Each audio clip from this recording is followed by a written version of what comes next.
नमस्ते साथियों। आज हम जानकारी लेंगे कि राम नाम जप करने पर हमें कैसे सफलता मिलती है।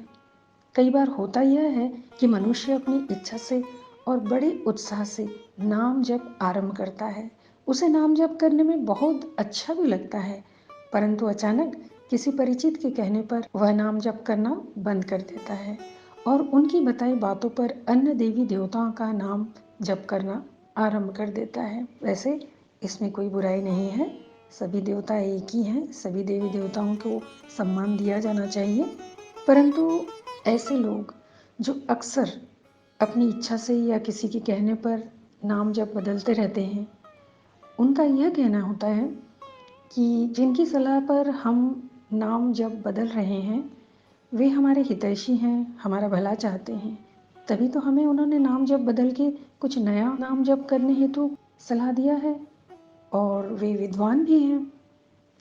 साथियों, ऐसा बहुतों के साथ होता है, पर प्रश्न यह उठता है कि ऐसा होता क्यों है। साधारणतया नाम जप दो परिस्थितियों में ही लिया जाता है। पहला कारण तो यह होता है, गुरु दीक्षा लेकर जब कोई व्यक्ति गुरु से दीक्षा लेता है और गुरु जो नाम जप करने हेतु जो भी मंत्र या नाम दिया करते हैं, तो ऐसी अवस्था में वह नाम जप बिल्कुल नहीं छोड़ना चाहिए और ना ही बदलना चाहिए, क्योंकि यह गुरु प्रदत्त प्रक्रिया है, एक अति उत्तम श्रेणी की प्रक्रिया है। इस जप के साथ साथ जीवन के अनेक पाप ताप कष्ट स्वतः कटने लगते हैं, जिसका आभास उम्र बढ़ते बढ़ते वह व्यक्ति, वह साधक, वह भक्त या वह दीक्षित व्यक्ति समझने लगता है। और साथ ही साथ ऐसे व्यक्तियों के जो नाम जप हमेशा कर रहे हैं, उनका सौभाग्य उदय भी होने लगता है। अब दूसरी अवस्था वह है जब कोई अपनी इच्छा से नाम जप करना प्रारंभ तो करता है, जैसे कि कहीं से उसने नाम जप के परिणाम के विषय में सुन लिया या फिर उस देवी देवताओं की कोई विशेष कार्य के बारे में सुनकर वह बहुत प्रभावित हो जाता है और उक्त देवता के बारे में कुछ अच्छी बातें जो हृदय को स्पर्श कर गई, तो वह उसी देवी देवता के नाम का जप शुरू कर देता है। तो यह क्या दर्शाता है?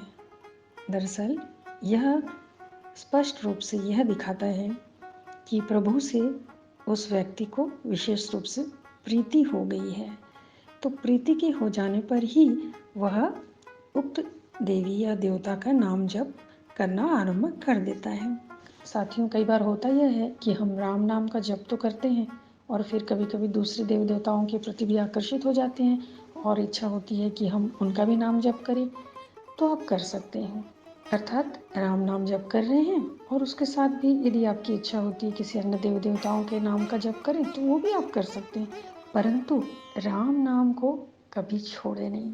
आप एकाधिक नाम जप कर सकते हैं, परंतु जो ये नाम जप की कृपा है, इसकी महिमा बड़ी निराली है, इसे मत छोड़ें, इसको साथ रखें और इसके साथ आप अन्य भी नाम जप कर सकते हैं। असल में साथियों, जिस तरह धरती को अथक परिश्रम के साथ खुदाई की जाए तो एक न एक समय जल की प्राप्ति हो ही जाती है, वैसे ही नाम जप करते करते हमारे हृदय के और हमारे कर्मों के मैल भी नष्ट होने लगते हैं, धुलने लगते हैं और मनुष्य को अपने उद्देश्य की प्राप्ति हो ही जाती है। और जिनका कोई उद्देश्य नहीं होता है, उन्हें प्रभु अपनी तरह से विशेष कृपा करवा देते हैं, दे देते हैं। मेरे ख्याल से मोक्ष प्राप्ति हेतु प्रभु का आशीर्वाद प्रत्येक मनुष्य के हृदय में प्रमुख रूप से बसा ही रहता है। बार बार के इस दुखदायी संसार में जन्म लेना और कष्ट लेना किसे अच्छा लगता है? प्रभु भी तो यही चाहते हैं। अतः नाम जप को पकड़े रहना चाहिए, यही प्रभु के प्रति असल प्रेम है, असल भक्ति है। आप लोगों के कई प्रश्न इस विषय को लेकर आए थे कि आपके मन में एक दुविधा रहती है, एक द्वंद्व बना रहता है कि नाम जब बदले कि नहीं बदले। कई लोग बदल भी देते हैं, बदल दिया भी है। तो मैंने आप लोगों के प्रश्न का समाधान इस प्रकार किया है कि आप नाम जप करिए, उसे बदले नहीं। और मेरा अनुभव भी यही बताता है कि नाम जप नहीं बदलना चाहिए। मैंने इस विषय पर अनेक संतों से बात की, तो उनका भी यही कहना था कि नाम जप ना छोड़ें और ना ही इसे कभी बदलें। तो आशा करती हूँ आज आपके प्रश्नों के सारे उत्तर आपको मिल चुके हैं और समाधान भी हो चुका है। आप सब खुश रहिए। नमस्ते।